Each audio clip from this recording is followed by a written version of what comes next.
Hello friends, मैं रोहित कुमार आप सबको अपना YouTube channel education for JPSC में स्वागत करता हूं।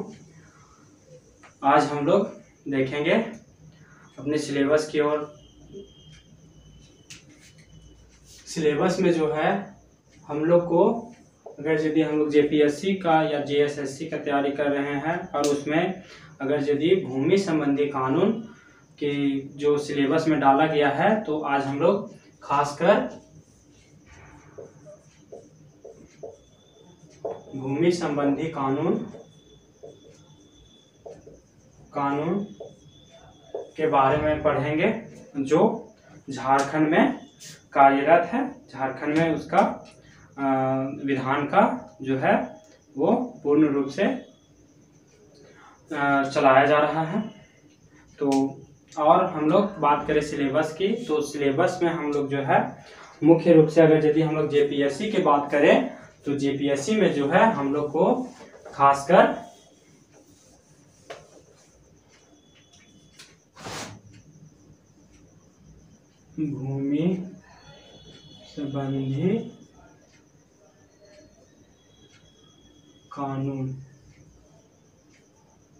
भूमि संबंधी कानून में हम लोग को देखना है। तो हम लोग को जेपीएससी का सिलेबस में जेपीएससी के सिलेबस में जो है वो 12 नंबर जो कि पीटी में पूछा जाता है। पीटी में जो है वो 12 नंबर का 12 प्रश्न पूछा जाता है जो 24 मार्क्स का होता है। ये चीज को देखना है। तो इसमें जो है सिलेबस में हम लोग को जो है वो मुख्य दो, पहला है CNT एक्ट 1908, दूसरा जो है वो SPT एक्ट 1949 और तीसरा में जो है वो अन्य जो हमारा सिलेबस में लिखा हुआ है अन्य भूमि संबंधी कानून जो है उससे इससे जो है वो 5 प्रश्न, इससे 5 प्रश्न, इससे 2 प्रश्न, इस तरह से समय बांटा गया है। तो हम लोग जो जानेंगे और इसमें जैसे कि CNT एक्ट पूरा पढ़ लेंगे, SPT एक्ट पूरा पढ़ लेंगे, अन्य भूमि संबंधी कानून के अंतर्गत जो है वो देखेंगे कि छोटा नागपुर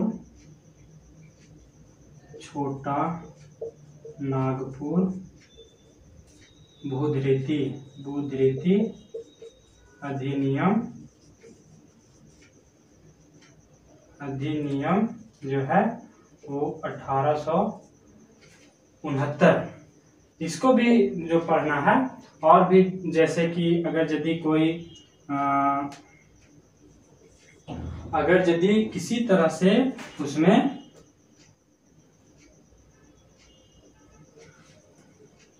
संशोधन अगर यदि किया गया है CNT एक्ट या SPT एक्ट में, तो उस संशोधन को भी पढ़ना है। अगर यदि ये सभी हम लोग कंप्लीट होगा तो हमारा जेपीएससी में 12 प्रश्न जो है वो कवर हो जाएगा। तो उम्मीद करता हूं कि आप इस वीडियो में पूरा बने रहेंगे। और आज तो हम लोग मुख्यतः SPT एक्ट के बारे में पढ़ेंगे। SPT एक्ट आज का हम लोग का विषय है। SPT एक्ट कहने का मतलब है कि जब भी मेहनत करना है तो जी तोड़ मेहनत करें, जिससे कि एक बार, चूंकि झारखंड सरकार आप लोग जानबे करते हैं कैसा ढिलाई चलते रहता है। तो झारखंड सरकार जो है वो बार तो जल्दी तो वैकेंसी नहीं निकालती है। इसलिए जो भी करना है जी तोड़ मेहनत करके एक ही बार में जो है वो जॉब जो है चाहे किसी तरह का हो, जेएसएससी हो, जेपीएससी हो, झारखंड से संबंधित जितने भी एग्जाम हो वो क्लियर कर पाए। इसके लिए मेहनत दमदार होना चाहिए।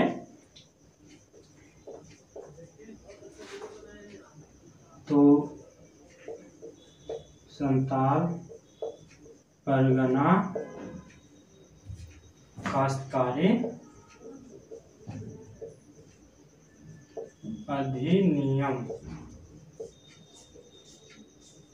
1949, इसको जो है इसको संताल परगना,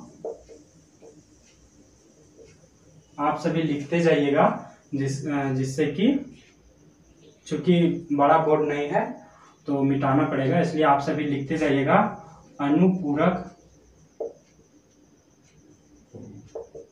उपबंध काश्तकारी अधिनियम 1949 भी जो है वो कहा जाता है। एक्चुअली जब ये अनुपूरक उपबंध इसलिए कहा गया, सप्लीमेंट्री जो है उपबंध जो इसको कहा गया है, तो इसको क्यों कहा गया? क्योंकि पहले CMT एक्ट आया था, 1908 में ही आ गया था CMT एक्ट। तो ये पूरा झारखंड में जो है वो इस कानून को, इस अधिनियम को पारित करना थोड़ा मुश्किल हो जाता था, तो और विवाद हमेशा बढ़ते रहता था। तो इसलिए जो है वो संताल परगना काश्तकारी अधिनियम 1949 में अनुपूरक उपबंध के रूप में बनाया गया। और इसमें अगर यदि हम लोग बात करें, तो अगर यदि हम लोग SPT एक्ट को पूरा पढ़ेंगे तो उसमें 9 अध्याय और 72 धाराएं हैं। 9 अध्याय और 72 धाराएं हैं, ठीक है। इसमें 9 अध्याय और 72 धाराएं कहने का मतलब है कि अगर यदि आप किसी भी तरह का अधिनियम हो या कानून हो, कानून खास करके अधिनियम हो, तो उसमें जो है वो अध्याय में जानने के लिए और अध्याय में जो है विभाजित किया जाता है, और उसको अच्छी तरह से पढ़ने और जानने के लिए धाराएं में भी विभाजित किया जाता है। आप सभी जानते होंगे कि अगर यदि कोई केस होता है या किसी तरह का, तो उसमें लिखा जाता है धारा 205, धारा 507, इस तरह से मतलब बहुत से मतलब धाराएं होती है। हर एक अधिनियम का अलग अपना अपना धारा होता है। तो उस तरह से SPT एक्ट का जो है वो 9 अध्याय है और 72 धारा है। ये आप सभी याद रखिएगा। GSSC में अगर यदि क्वेश्चन हो, अगर सिलेबस है तो उसमें पूछ देता है। तो ये सब अगर GSSC का भी तैयारी कर रहे हैं तो उसको भी ध्यान से देखिएगा। JPSC में तो कहना नहीं, एकदम VVI है, ये सब एकदम क्वेश्चन पूछना ही पूछना है ये सब। इसलिए अगर यदि हमारा विषय ये है, तो अगर यदि हम लोग स्टार्ट करना चाहे तो देखिए, हम इस वीडियो में तो एक वीडियो में तो बहुत लंबा हो जाएगा, एक वीडियो में नहीं हो पाएगा, तो 2-3 वीडियो में बना दूंगा। और इसमें जो है आप लोग लगातार देखते रहिएगा। तो SPT एक्ट में जो है हम लोग एक्चुअली क्या है ना कि और भी अगर यदि पढ़ना रहता है तो डायरेक्ट अध्याय 9 अध्याय का नाम लिख देंगे, 1 2 3 4 5 6, और फिर उसको रटते रहेंगे। तो वैसा पढ़ने में मज़ा नहीं आएगा, लगेगा जैसे रट्टू है, एकदम रटते रहना। इसलिए हम लोग क्या करेंगे कि एक एक अध्याय को और उससे संबंधित जो धाराएं हैं, किसी में 4 है, किसी में 5 है, किसी में 8 है, किसी में 12 है, किसी में 15 है, इस तरह से जो है वो अलग अलग जो धारा है उसको जानेंगे। तो स्टार्ट करते हैं।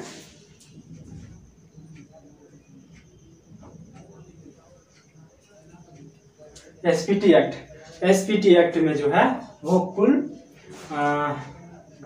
देखिए क्वेश्चन जो पूछा जाता है कि SPT एक्ट में कुल कितने, पहला प्रश्न पर भी हम लोग ध्यान देंगे कि कौन कौन सा प्रश्न VVI है उस पर भी।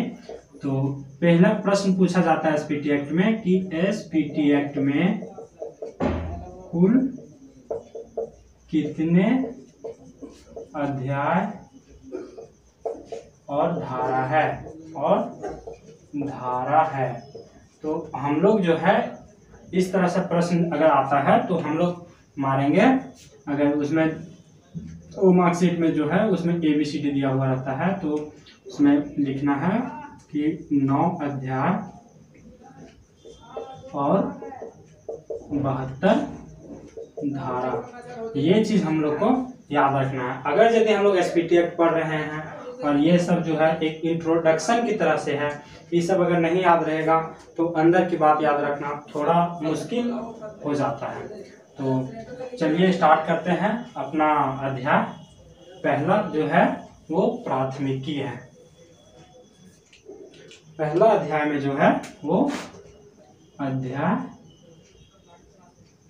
1 में जो है वो है प्राथमिकी। प्राथमिकी अगर यदि हर्षई दीर्घई या किसी तरह से थोड़ा दिक्कत होता है तो आप लोग बुरा ना माने, अपने से सुधार के आराम से लिख लीजिए और आप लोग लगातार लिखते जाइए, जैसे क्योंकि हमें मिटाना पड़ता है। तो इसमें प्राथमिकी है पहला अध्याय। और धारा की बात करें, धारा देखिए, इस धारा में जो है धारा नंबर 1, किसी को अगर यदि भूमि संबंधी कानून जो है अगर किसी को भूमि से विवादित है तो उसमें लिखा जाता है, आप लोग कभी इसका केस स्टडी किए होंगे या देखे होंगे, तो लिखा जाता है कि SPT एक्ट के धारा 42 के तहत ये इस कानून का उल्लंघन किए हैं, इसलिए इसे ये सजा दी जाती है या ये चीज किया जाता है। तो इसके लिए जो है वो धारा 1 में जो है इसमें है, आप लोग सभी पढ़िएगा। अगर यदि आप लोग बुक जरूर पढ़िएगा और सिर्फ वीडियो देखने से कोई एग्जाम फेस नहीं होगा, ठीक है। आप लोग वीडियो भी देखिए और बुक भी पढ़िए, जिससे कि आप लोगों का जो है क्वेश्चन जो है वो आप आसानी से पकड़ ले, आसानी से उसको टिक आउट कर सके। धारा 1 में है कि संक्षिप्त नाम प्रारंभ और प्रसार, ये चीज है, संक्षिप्त नाम प्रारंभ और प्रसार, ठीक है। इसमें देखिए, अगर यदि संक्षिप्त नाम की बात कहा जाए तो इसका नाम जो है आप लोगों को बताएं कि संताल परगना काश्तकारी, जिसको अनुपूरक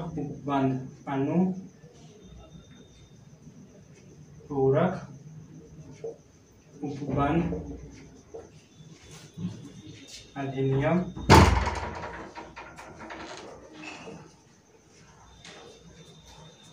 1949 कहा गया, ठीक है। और अगर देखिए ये चीज अगर बोलिएगा कि नाम सर नाम कैसे याद रखे या भैया नाम कैसे याद रखे, तो ये सब तो हम कि कोई से ट्रिक नहीं बता पाएंगे, ठीक है। एक होता है ना कि ये याद रखो, वो याद रखो, वो ट्रिक याद रखो। जो ट्रिक याद करना है वो डायरेक्ट हम क्यों ना पॉइंट को ही याद कर ले, ठीक है। तो नाम तो ये हो गया। अब प्रारंभ की बात करें कि यह प्रारंभ कैसे होगा, तो जैसे कोई अधिनियम बन गया है तो वो सामने कब आएगा, ठीक है, या उसका वो कानून अधिनियम काम कब करने लगेगा, ठीक है। तो इसके लिए जिस राज्य में कानून बनाया गया है उस राज्य के राज्य सरकार जो है वो अधिसूचना जारी करेगी। अधिसूचना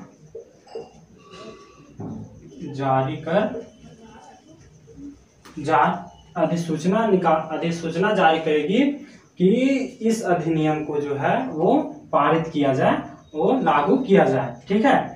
तो वो प्रारंभ हो जाएगा उस समय, जब से अधिसूचना जारी कर दिया गया उस समय से वो प्रारंभ हो जाएगा, वो आरंभ हो जाएगा, आरंभ, ठीक है। अब प्रसार की बात करें तो हम लोग पहले ही मैं जब स्टार्टिंग में ही बताया हूं कि यह संताल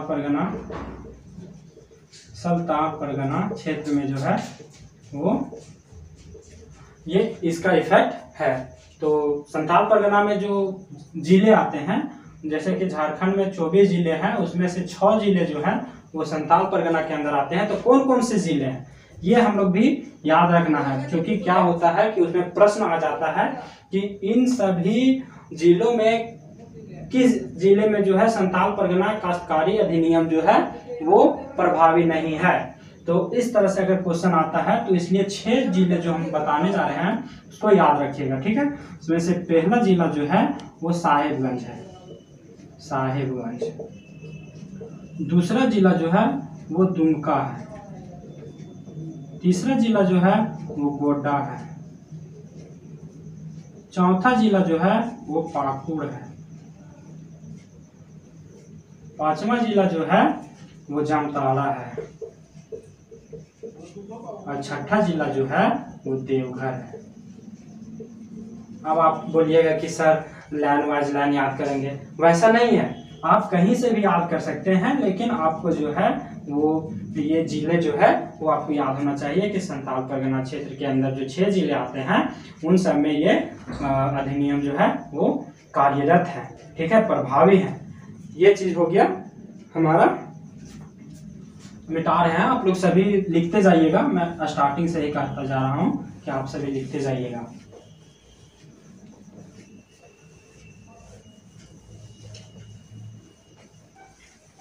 दूसरा जो है धारा 2, अध्याय 1 ही रहेगा, धारा जो है वो 2 रहेगा। जैसे कि अगर यदि ये विधान बन गया, ठीक है, ये विधान जो है, यानी कि विधान कहने का मतलब अधिनियम अगर यदि बन गया तो कैसे, अगर यदि विधान बन गया है तो उसको हम किस तरह से जो है वो किस क्षेत्र में कहने का मतलब है कि आप अगर यदि विधान बना लिए हैं तो आप किस क्षेत्र में उसको प्रभावी करेंगे, किस क्षेत्र से वापस लेंगे, किस क्षेत्र में पुनः लगाएंगे, इस तरह से जो है वो धारा 2 में दिया गया है। तो विधान का विस्तार, परिवर्तन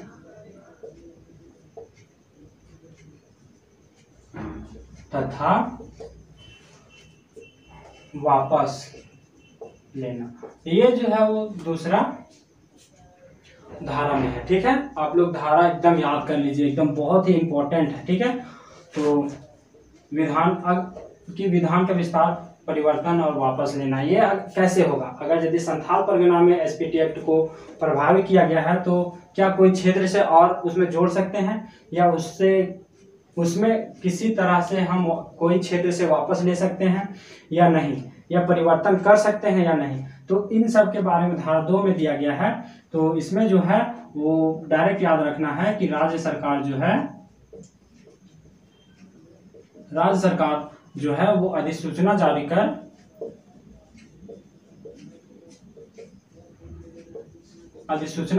जो है वो किसी भी क्षेत्र से वापस इस कानून को ले सकते हैं, या फिर उसी में जो है वो जिस क्षेत्र से वापस लिए उसमें प्रभावी कर सकते हैं। ये राज्य सरकार को जो है वो शक्ति है, ठीक है। अब हम लोग बात करेंगे धारा 3। तो धारा 3 जो है वो इसी से रिलेटेड है, विस्तार और संशोधन से। तो और धारा 4 की बात करें हम लोग, क्योंकि बहुत लंबा वीडियो बनेगा तो आप सभी जो है वो वीडियो में बने रहिएगा, अंत तक देखिएगा। अगर यदि आप लोग सच में जेपीएससी का तैयारी कर रहे हैं तो आप लोगों को ये नहीं सोचना चाहिए कि हमारा समय जा रहा है, समय तो तब भी जाएगा जब आप सोएंगे, ठीक है। इसके लिए क्यों ना हम मेहनत कर ले, आगे चल के हमारे लिए थोड़ा एग्जाम निकालने में आरामदायक हो जाए। तो उससे में ये धारा 4 में जो है वो परिभाषा दिया गया है, परिभाषाएं दिया गया है। परिभाषाएं मतलब क्या है कि उसमें हम लोग देखेंगे कि जमींदार कौन होता है, रैयत कौन होता है, कृषि वर्ष क्या है,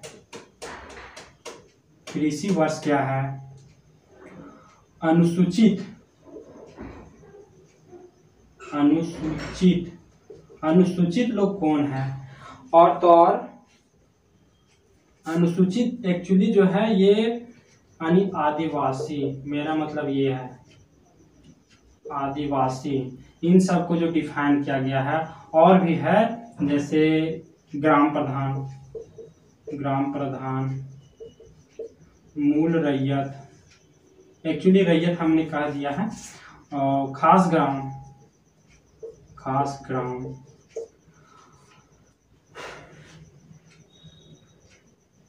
लगान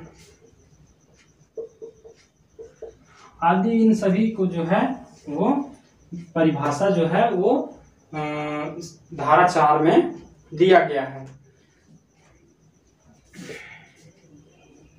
ग्राम प्रधान हो गया, और खास ग्राम हो गया, लगान हो गया, जमींदार हो गया, और जो और भी है जैसे कि लगान लेना। लगान लेना के मतलब क्या होगा कि आप लगान किसी को ऐसे तो नहीं कह दीजिएगा कि हमको 20,000 दे दो, हमें 50,000 दे दो। तो इसके लिए लगान लेने के लिए बंदोबस्ती दर होता है, बंदोबस्ती दर। हम लोग और देखिए ये VVI है, बंदोबस्ती। हम VVI इसलिए बोलते हैं क्योंकि इसका बार बार हम लोग प्रयोग करेंगे। बंदोबस्ती और जमाबंदी, इसके बारे में भी हम लोग अभी जानेंगे। तो चलिए कुछ महत्वपूर्ण जो है इन सबों में वो हम बता देते हैं। और एक है खाली जोत,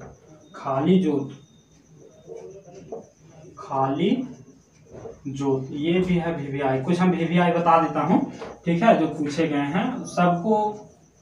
कुछ हमें 72 धारा है तो हमें कुछ को नेग्लेक्ट करके भी चलना होगा, क्योंकि सभी याद करना थोड़ा मुश्किल जरूर होता है। तो पहला जो है वो कृषि वर्ष जो है वो आप जब देखिएगा झारखंड का मैप, तो इस तरह से बाहर निकला हुआ है ये 6 जिला, ठीक है। इधर से बिहार हो जाता है, इधर से पश्चिम बंगाल हो जाता है। तो जो इधर का क्षेत्र है, ठीक है, तो उधर बांग्ला साल, अगर यदि फसली वर्ष के तौर पर बांग्ला फसली वर्ष चल रहा है, तो वो स्टार्ट होगा कब से? बैसाख। ये सब अभी याद रखिएगा, ठीक है, पूछे जाते हैं। और अगर यदि फसली साल चल रहा है, भारत में जो फसली साल चलता है तो वो चलता है आश्विन। और इसमें यह भी प्रबंध किया गया है कि आप अगर यदि इन दोनों में नहीं है, मतलब बांग्ला फसली वर्ष और फसली वर्ष में अगर नहीं है, कोई और वर्ष अगर मानते हैं, कोई और फसली वर्ष है, तो उसको भी जो है वो कृषि वर्ष के अंतर्गत लिया जाएगा, ठीक है। अब दूसरा आता है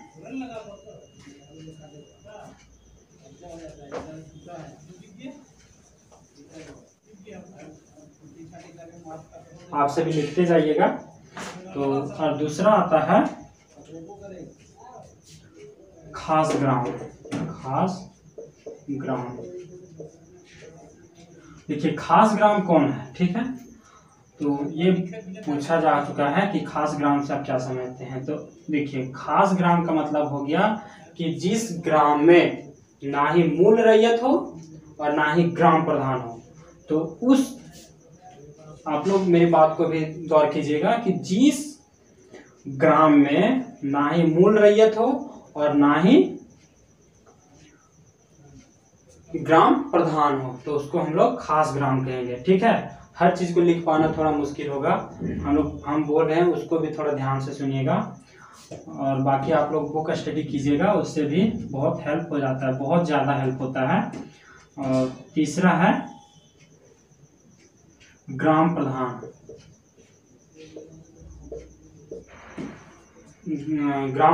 ये ग्राम प्रधान जो है वो विधिवत तरीके से जो है वो चुना जाता है। इनके बारे में भी मैं आगे मैं अध्याय 2 में जो है इसके बारे में मैं बताऊंगा। तो और कुछ है, इसको, इस परिभाषा को आप लोग सभी पढ़ लीजिएगा। वैसे मैं खास ग्राम जो है वो पूछा जा चुका था, VVI है, तो इसलिए मैं इसको टिक आउट कर दे रहा हूँ। इसको आप सभी देख लीजिएगा, क्योंकि बहुत लंबा वीडियो हो जाएगा तो डिस्कस करना थोड़ा मुश्किल हो जाता है, ठीक है। तो अब बात करते हैं अध्याय 2। अध्याय 2 में हम लोग जानेंगे मूल रैयत।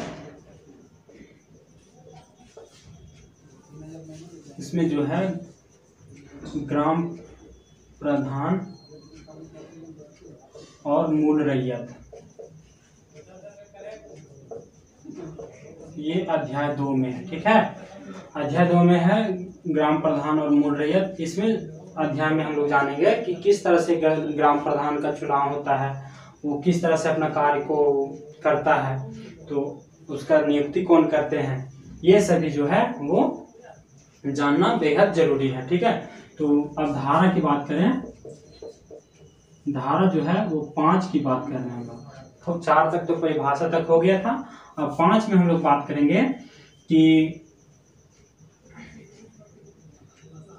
धारा 5 में है कि ग्राम प्रधान की नियुक्ति, ग्राम प्रधान की नियुक्ति। ठीक है, ये ग्राम प्रधान की नियुक्ति कैसे होगा? ग्राम प्रधान की नियुक्ति, अगर यदि कोई खास ग्राम हो तो वहां पर जो है ग्राम प्रधान की नियुक्ति जो है वो जमींदार या मूल रैयत वहां लिख के आवेदन देगा डीसी साहब के पास, यानी उपायुक्त, जो उस जिले का उपायुक्त होंगे उनके पास जो है वो आवेदन देंगे कि हमारे ग्राम में जो है वो ग्राम प्रधान की नियुक्ति की जाए। तो पहला तो इस तरह से हो जाएगा। दूसरा जो है वो मूल रैयत से होता है। मूल रैयत जो है वहाँ का, या जमाबंदी रैयत है, यानी मूल रैयत जो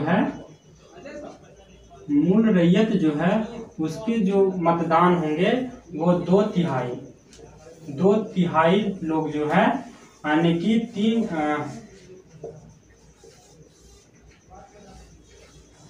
2/3 लोग हैं जो उसको मतदान करेंगे, तब उसकी नियुक्ति जो है वो ग्राम प्रधान की नियुक्ति जो है वो उपायुक्त करेंगे। कई बार क्वेश्चन पूछ लिया जाता है कि ग्राम प्रधान की नियुक्ति कौन करता है, तो उस समय आप लोगों को ऑप्शन दिया जाएगा, तो आप लोगों को उपायुक्त मानना है। उपायुक्त आने की डीसी, डिप्टी कलेक्टर। ठीक है, तो ये चीज आप लोग ध्यान दीजिएगा। अब 6 में है धारा 6 में है कि अगर यदि ग्राम प्रधान की मृत्यु हो जाए, ग्राम प्रधान की मृत्यु हो जाए तो क्या किया जाए? अगर यदि ग्राम प्रधान की मृत्यु हो जाती है और वो खास ग्राम नहीं है, तो वहाँ के जमींदार या मूल रैयत जो है वो उपायुक्त को आवेदन देंगे कि हमारे ग्राम प्रधान की निधन हो गया है, यानी मृत्यु हो चुका है, तो इसके लिए हमारे एक नए ग्राम प्रधान की आवश्यकता है। तो इसलिए जो है वो जो ग्राम प्रधान वो भी जो समय हो वो 3 महीना, यानी कि 3 महीना के अंदर जो है वो नया ग्राम प्रधान चुना जाना चाहिए। ठीक है, अब अगला बात करेंगे हम लोग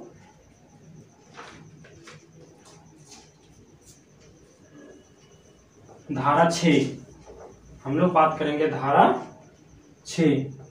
धारा 6 हो गया। धारा 7, धारा 7 में है कि अगर यदि कोई नया ग्राम प्रधान आया, ठीक है, तो ग्राम प्रधान को ये कबूलियत करना होगा, उसमें एक पट्टा दिया जाएगा, उसमें अपने आप को जो है वो एक पट्टा में घोषित करना होगा कि मैं जो भी कार्य करूंगा वो विधिवत होगा। ठीक है, तो वो कबूलियत, यानी कि ग्राम प्रधान का कबूलियतनामा, ये कबूलियत करना होगा कि हम जो भी कार्य करेंगे वो विधिवत रूप से होगा, ये वो विधि विधान से होगा। ठीक है, अब बात करें धारा 8। ठीक है, धारा 8 में हम लोगों को ये देखना है कि अगर यदि नया ग्राम प्रधान आया है, ठीक है, तो जमींदार कौन होता है? ठीक है, जमींदार वो है जो ना ही मूल रैयत है और ना ही ग्राम प्रधान है, वो जमींदार वो है जिसको लगान लेना जो है उसका कार्य है, वो अपना लगान मतलब वो लगान वसूली करता है, ठीक है, वो जमींदार है, ठीक है। तो जमींदार, नया ग्राम प्रधान अगर यदि आया है तो जमींदार जो है वो क्या करेगा कि जितने भी जमाबंदी कागजात है, ठीक है, वो कागजात को जो है वो ग्राम प्रधान को सौंपेगा, उसकी छाया प्रति देगा। कहने का मतलब है कि उसका फोटोकॉपी देगा, वो भी 3 महीना के अंदर। ये समय आप लोग याद रखिएगा, बहुत ही इम्पोर्टेंट है। 3 महीना के अंदर उसको ये छाया प्रति उसको आने की फोटोकॉपी जो है करवा के दे देना है, ठीक है। अब बात करें धारा 9 की। धारा 9, ठीक है। धारा 9 में है कि ग्राम प्रधान पदांतरण नहीं कर सकते। पदांतरण देखिए, ग्राम प्रधान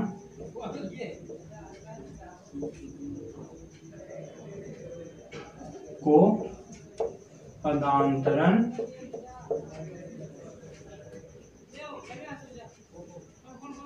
नहीं करना है। ग्राम प्रधान पदांतरण का अधिकार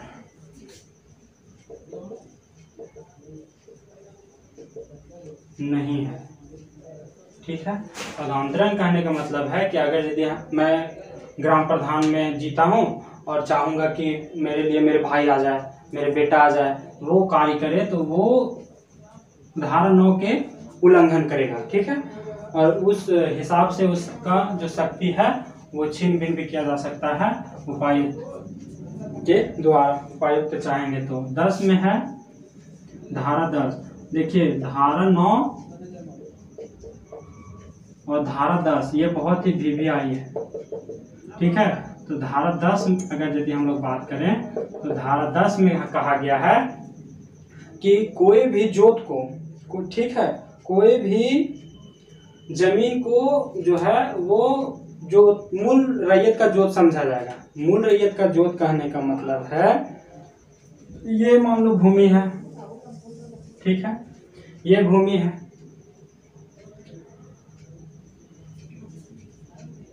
वो क्या करेंगे, रैयत जो है इसको खेती करने लायक बना दिए हैं, ठीक है।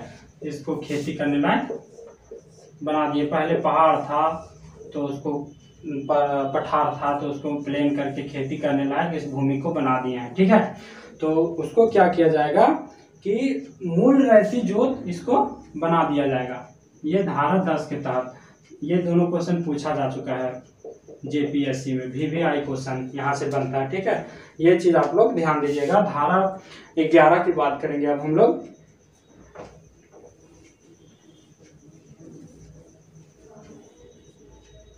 धारा 11 इसमें है ग्राम प्रधान की पुरस्कार निधि। पुरस्कार निधि, ग्राम प्रधान की पुरस्कार निधि में हम लोग जानेंगे। ये एक्चुअली इसे हम लोग याद ही कर लें वही ठीक है। इसमें एक्चुअली क्या है ना कि कोई भी ग्राम प्रधान अगर कहीं से दंड या किसी तरह से अगर पैसा आता है तो वो ग्राम प्रधान के पुरस्कार निधि में जाएगा, ठीक है। और उस जो पुरस्कार निधि में पैसा आया उसका जो यूज करना है, उपयोग करना है, वो उपायुक्त बताएंगे। उपायुक्त बताएंगे कि इसका उपयोग कहाँ करना है, ठीक है। बात यही है बस। 11 यानी धारा 11 अब समाप्त हो गया। अब हम लोग बात करते हैं अध्याय 3 की। अध्याय 3, और इसमें जो है वो क्या है, अध्याय 3 में रैयत है। रैयत, ठीक है। अब रैयत कौन होता है? रैयत ऐसे व्यक्ति है, ठीक है, जो भूमि को धारण करता है, और वो धारण इसलिए करता है ताकि उसमें अपना खेती बाड़ी करे। और खेती बाड़ी ऐसा नहीं कि अगर यदि कोई 10-15 आदमी मिल लिया है और वो मजदूर पर लगाया है तो रैयत नहीं है, ऐसा नहीं है। एक व्यक्ति जो है वो अपने या अपने परिवार या वो किसी को मजदूरी देकर भी काम करवा सकता है, वो भी रैयत कहलाएगा, ठीक है। तो इसमें जो है वो धारा 12 में जो है वो रैयत के प्रकार है, रैयत के प्रकार है। ठीक है, इसमें 3 तरह के रैयत दिए बताया गया है। कौन कौन सा है? जमाबंदी रैयत, जमाबंदी निवासी रैयत, सॉरी निवासी जमाबंदी रैयत, निवासी जमाबंदी रैयत। दूसरा जो है वो गैर निवासी जमाबंदी रैयत, और तीसरा जो है वो है मूल रैयत। ठीक है, ये तीनों प्रकार से है।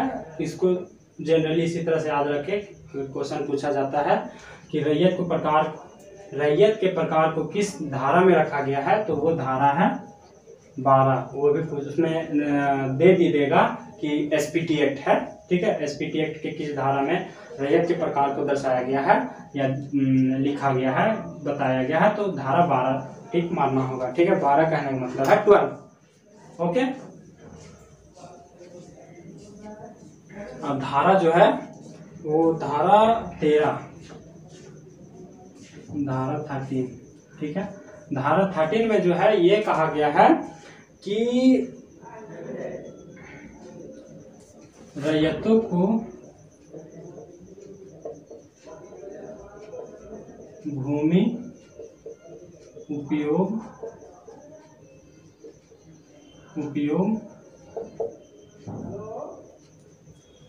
हेतु कानून, सॉरी कानून नहीं है, अधिकार।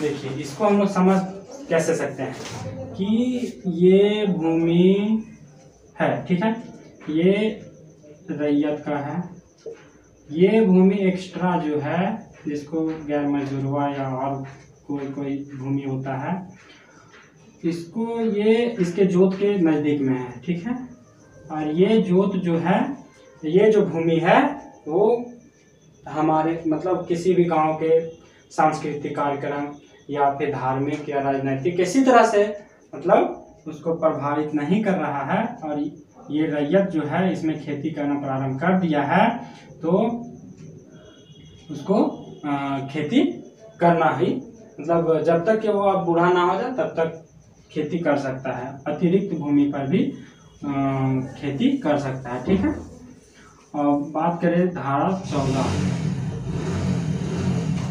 धारा 14 में जो है इसमें बताया गया है कि रैयत को जो है वो बेदखल नहीं किया जाएगा, रैयत को बेदखल नहीं किया जाना। रैयत को बेदखल नहीं किया जाना कहने का मतलब ये है कि कोई रैयत जो है उसको किसी तरह से बेदखल उस जमीन से अलग नहीं किया जा सकता है, जब तक कि उपायुक्त जो है उनको ये आदेश ना दे कि आप ये भूमि को छोड़ दे रैयत को, तब तक जो है वो रैयत बेदखल नहीं माना जाएगा। ठीक है, धारा 14 में ये कहा गया है। धारा 15 में कहा गया है, अब हम लोग रैयत के जो हम लोग खास जो हम लोग कभी कभी देखते हैं कि कहीं घर बना देता है, कोई वृक्ष को काट के या उसमें वृक्ष लगा के उसका उपयोग करता है, कोई ईंट या खपड़ा बना के, अब तो ईंट बनने लगा है, खपड़ा बहुत कम नजर आते हैं, तो ईंट या खपड़े बनाते हैं, उसमें कोई लगान नहीं देते हैं। तो इन सब अधिकारों को देखिए, धारा 15 में जो है उसमें कहा गया है कि कोई भी रैयत जो है वो अपनी भूमि से मिट्टी निकालकर ईंट या खपड़े तैयार कर सकते हैं, ईंट या खपड़े तैयार करना। ठीक है, इसको आसानी से इसी तरह से समझ सकते हैं। अब 16 में है, धारा 16 में जो है उसमें कहा गया है कि आप जो है वो अपनी जोत अपनी जोत आने की रैयत अपनी जोत पर बांध बना सकता है।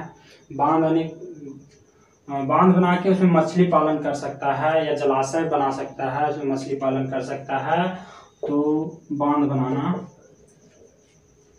बनाना और मछली पालन करना आपको कोई नहीं रोकेगा। ठीक है, आप अपने भूमि में बांध बनाइए, मछली पालन कीजिए, जलाशय बनाइए। ठीक है, तो उसमें कोई नहीं रोकेगा। ठीक है, धारा 16 अगर यदि कोई रोकता है तो धारा 16 को जो है वो उल्लंघन करता है। ठीक है, अब धारा 17 की बात करें तो धारा 17 में कहा गया है कि आप अपनी निजी जोत का मतलब क्या हुआ? देखिए, निजी जोत का मतलब ये आपका ही होना चाहिए। अगर ये भूमि है तो आपका ही होना चाहिए। इस भूमि पर जो है वो आप पेड़ लगा सकते हैं या पेड़ लगा हुआ है तो उसका उपयोग कर सकते हैं, अगर निजी जोत है तब। और वो भी प्रावधान किया गया है कि अगर यदि आप कोई भी वृक्ष को काटते हैं या काटना ही मान लीजिए, तो काटते हैं तो आपको पहले वन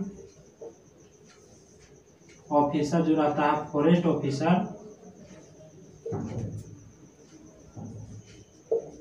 उससे परमिशन लेना होगा कि ये चीज के इस वृक्ष को मैं काटना चाहता हूँ या किसी तरह से अगर कोई उपयोग है तो उसको बताकर आपको उससे जो है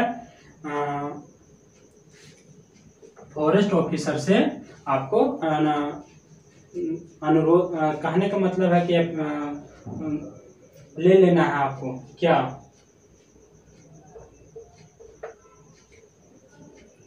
पहले पूछ लेना है उनसे। ठीक है, कि क्या मैं ऐसा करूं? अगर वो हाँ बोलते हैं तो आपको धारा 17 के तहत आप उस वृक्ष को काट सकते हैं। अब धारा 18 में जो है, धारा 18 इसमें जो है वो है घर बनाना। सबसे आसान है घर बनाना। आसान करने का मतलब है कि कोई भी, आप लोग कहीं भी देखते होंगे कि कोई भी अपना भूमि में घर बना रहा है, तो ऐसा तो नहीं है कि वो कोई नियम का उल्लंघन कर रहा है। तो इस चीज़ को जो है वो दर्शाया गया है धारा 18 में कि कोई भी रैयत जो है वो अपना घर जो है वो अपनी जोत में बनाएगा, अपनी रैयती जोत में बनाएगा। ये धारा 18 में कहा गया है। और धारा 19 में,